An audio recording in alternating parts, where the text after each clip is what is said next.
Earlier this year, I told my husband I wanted a divorce. And this would probably shock a lot of my friends and my family because I hadn't told anybody, okay? Um, I walked myself through the logistics of where would I live, how would we split the time with the kids, who gets the dog, where all of those things, okay? Had a full breakdown. I feel like I have been searching for something in my relationship that we don't have for the whole time we've been married, which has been 10 years. Hold up. What? This woman is married to a good man. They've got three kids. They're planning a vow renewal trip to Cabo, and yet she's planning how to split the time with the kids and where she'd live. This isn't just emotional discontent, is it? This is emotional confusion. And if you're not careful, this is where dissatisfaction starts, whispering the lie. There must be more out there. Hmm. How often have I seen and heard, and without it being said, observed? She is not the only one, is she? Hmm. Well, let's talk about it. She says, there is not a single thing about my husband that I don't love. Let that sink in for a moment. Really? Because 30 seconds ago, you said you walked yourself through a divorce scenario. Hmm. See the disconnect? Yeah. This is emotional tug of war, wouldn't you say? A lot of wives, and maybe you, especially those married to entrepreneurial or high achieving husbands, find themselves in.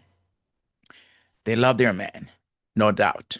They support them, no question, but they're not fulfilled. They have a good home, but feel lost inside of it. So some people have a house, but they don't have a home because they don't feel like this is home.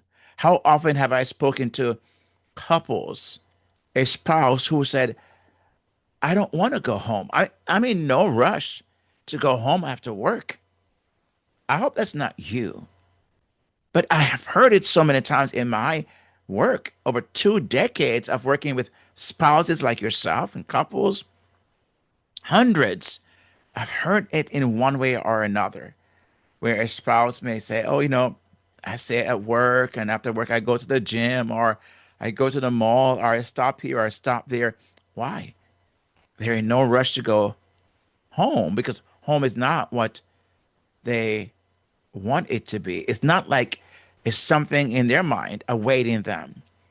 And I wonder, now this woman doesn't indicate that, but that she's working outside and coming home, but it would seem that she's feeling empty on the inside.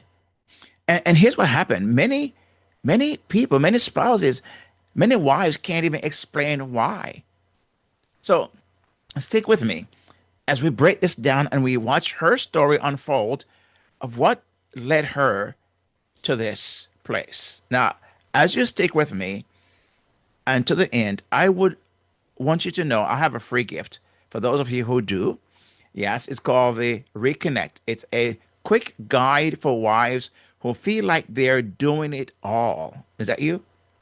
It's a free gift. It's available right now when you join the wait list for the Joyful Marriage Quest. So I'm going to tell you how to get that at the end. But well, let me just put it this way. If you're interested right now and want to go and get it, buildyourhappiermarriage.com/wait list is where you go. And then once you put your name and your email in, we'll send that your way. Okay? Now, if this is your first time joining me on this channel, I'm Kingsley Grant, a my licensed marriage and family therapist, and a certified relationship coach, author, speaker, and a Jesus lover. You're going to hear that. Yes, I am. I've helped thousands of spouses over the past 2 decades, 20 years. Many just like this woman rebuilt a loving and lasting marriage even when it seemed impossible. So make sure to subscribe. So hit that subscribe button right now so you don't miss out on any video like this. And I want you to make sure that you do that. And hit that thumbs up button if you are digging, you're liking what you're hearing so far. And the link in the description is where you're going to grab your free PDF guide today. And so I want to make sure you get that. Now, let's hear more of this wife's discontent, her unmet expectations, and what's going on in her head. Let's listen. Our relationship and what my expectations are for my marriage and what they always have been are not met, right? Which I don't know if anybody's are. The reason that pushed me to even bring up divorce and talk about it was the fact that I feel like I can't be myself with my husband.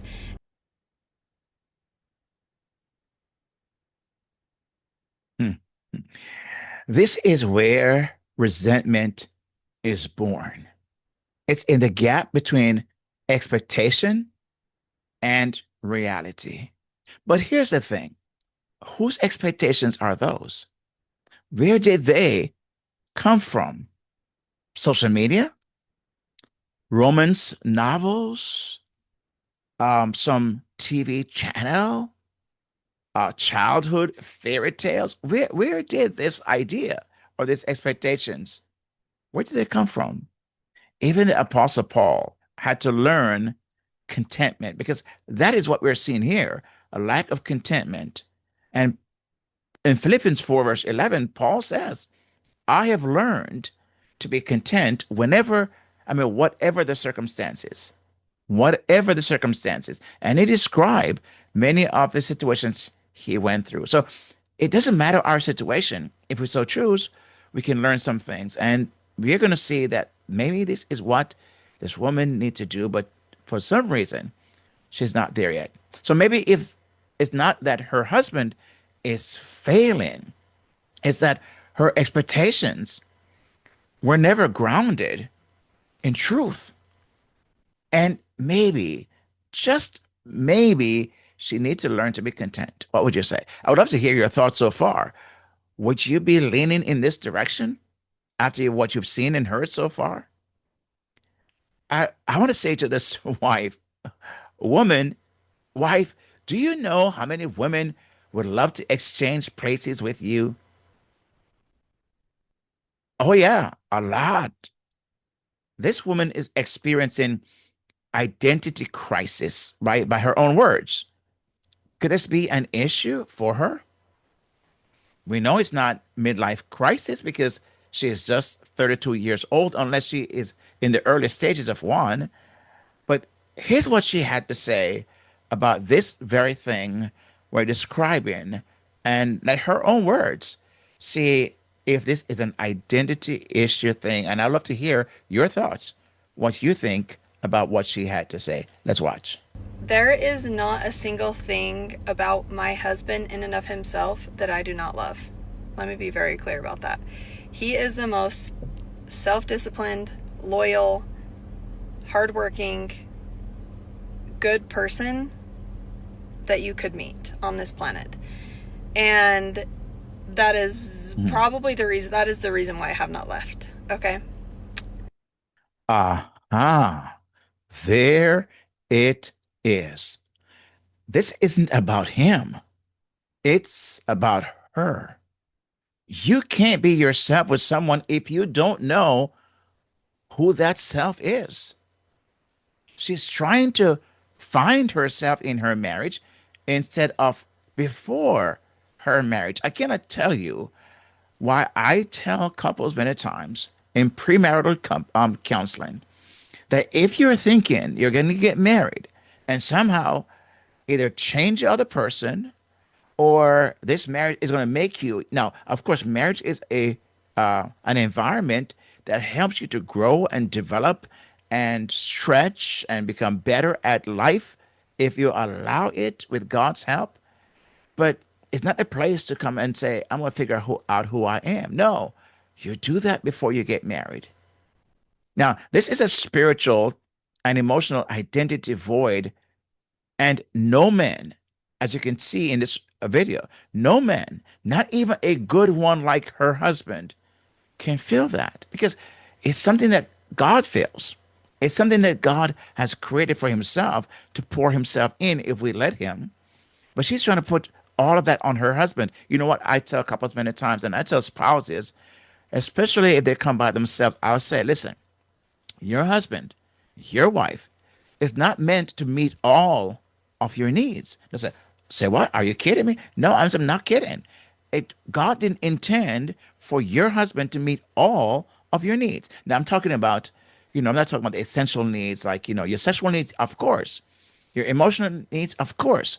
But I'm just talking about every need you have. No, you got to find. Many times it's you as a wife in self-caring is finding a group of other wives, godly wives, maybe those who are married longer than you and learn from them. Maybe it's your development journey where you're on your own skills and you're in that group. Those are things you're meeting outside of the relationship. And here's what happened. When you do, you bring the energy from that back into your relationship and deposit it there. So your husband and your wife is not meant to meet all of your needs. Majority, yes, but not all of them. And she seemingly is putting that burden on her husband. No man can fully do that. Actually, no man, period. Only God has reserved a part of your piece, of your being, where he wants to fill with himself. And until that happens, forget it. So here's how it's playing out in her life because now she's at a point, a critical juncture where she is beginning to ask some deep questions because she is faced with rewriting her vows. And this is where the rubber meets the road. The road. You're going to see what she's saying as she struggles here. And let's see what she says. And maybe you can pick up what I picked up on when I heard what she says. Let's watch. I want to work on our relationship. Like at the end of the day, of course, I could get a divorce and try to go find the love that I'm craving with somebody else. Translation of what you just watched and heard. My heart is still unsure. Did you catch that? Is that what you also got from what you watched? She says, I want to work on the relationship, but then adds, I could get a divorce and try to find the love I'm craving. Did you catch that piece? Did you catch that piece? I could get a divorce? Yeah, of course you could. And then she said, and try to find the love I'm craving. That's a Freudian slip if I've ever heard one. She doesn't believe she has the love she craves in her current marriage. Would you agree? I'd love to hear your thoughts so far. Are you kind of tracking this with me? Are you hearing that coming through? But here's a harsh truth. If she doesn't know who she is, she won't recognize love when she sees it. How can she? This is a moment to pause and say, divorce isn't the answer to a broken identity. But it's hard. It's hard for her when she may have already moved away in her heart. There's one thing when you entertain that D word, that divorce, I tell couples many times, stay away from that. You may think it, don't say it. Don't put it out there in the relationship atmosphere, so to speak, because somehow the devil will grab onto that and begin to play that in your mind and begin to show you why you probably should get a divorce. He makes a case against your spouse, against your husband, about why you should. And in this case, this woman have entertained. She thought about where she would live, what she would do, how she split the kids. You heard her. She's entertained the thought, and now it's playing out in her mind. And so more and more, a drifting is probably occurring. And no wonder it's so hard for her. And it now shows up in her next comment where she omitted something really important. See if you can catch it because this kind of just stuck out to me when I heard it. So let's watch and see if you also can pick up on this piece that I believe is a very important comment just of what she did not say. Let's watch. And I brought it up again because I'm like, I'm going to be honest with you, like writing these vows is hard. I don't feel like we're any closer. I don't feel like anything has really changed since I brought this up 6 months ago, 9 months ago, whatever. And I want to work on our relationship. Like at the Let's rewind. She did you catch it by the way? Did you catch it before I said it? Go ahead and comment below if you caught what I am going to say just now. Maybe you, of course, after I say it, you might say, "Oh, I may need to rewind and see if you also caught that." She called him. Notice she called him the best father, but never said the best husband. That part was left out. Maybe is why she is struggling to rewrite her vow. She cannot bring herself to think of him that way. After all she said at the beginning, it's interesting. That's not a throwaway comment, is it? That's a revealing, to me, a revealing omission. Also, notice how she places the burden of clarity on herself. She said, I just need to learn how to explain. What does that say to me? As a therapist and a coach, I listen for what's not being said of my clients, and sometimes I pick up on the nuances and the left out pieces, and that's what I bring back in. And that's my job, right? To mirror back what I'm hearing in a way that they're not even probably saying. But when she said, I just need to learn how to explain, this is code for I don't feel understood. Fair? That's fair. That's reasonable. This is a communication breakdown, though. This is an issue, which is a big issue for so many couples.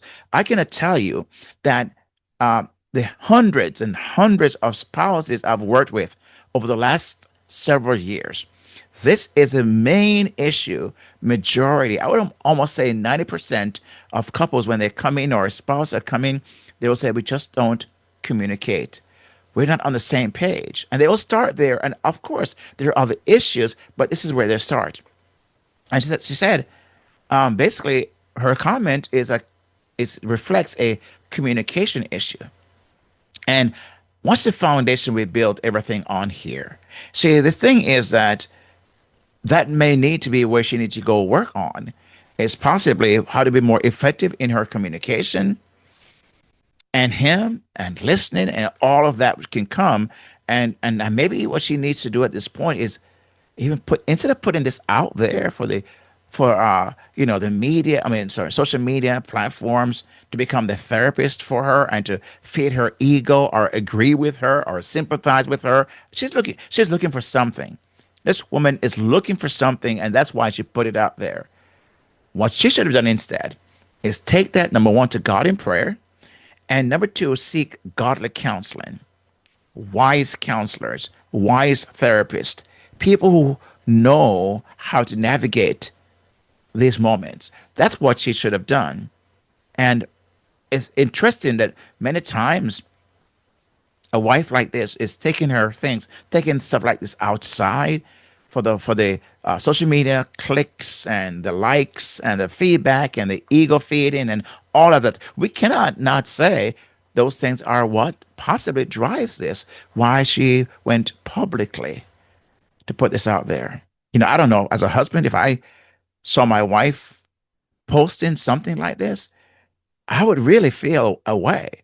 I mean, I would feel undermined, disrespected.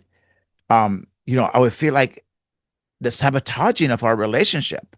And it's hard to come back from something like this once it's out there. And that's why I believe that a shift ought to occur.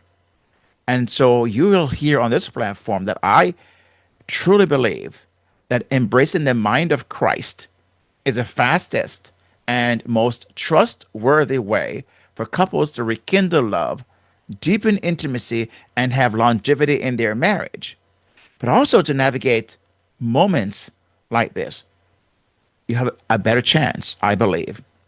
You know, here's what I think, though, what you've kind of alluded to, and as you can hear yourself, is that even though she said, I want to build life for the next 10 years, I don't know. I don't know if things don't change, as she said. If nothing changes, nothing changes. So here's what she and maybe even you need to hear. What it's okay to feel uncertain, right? It's okay to need space. Those are okay.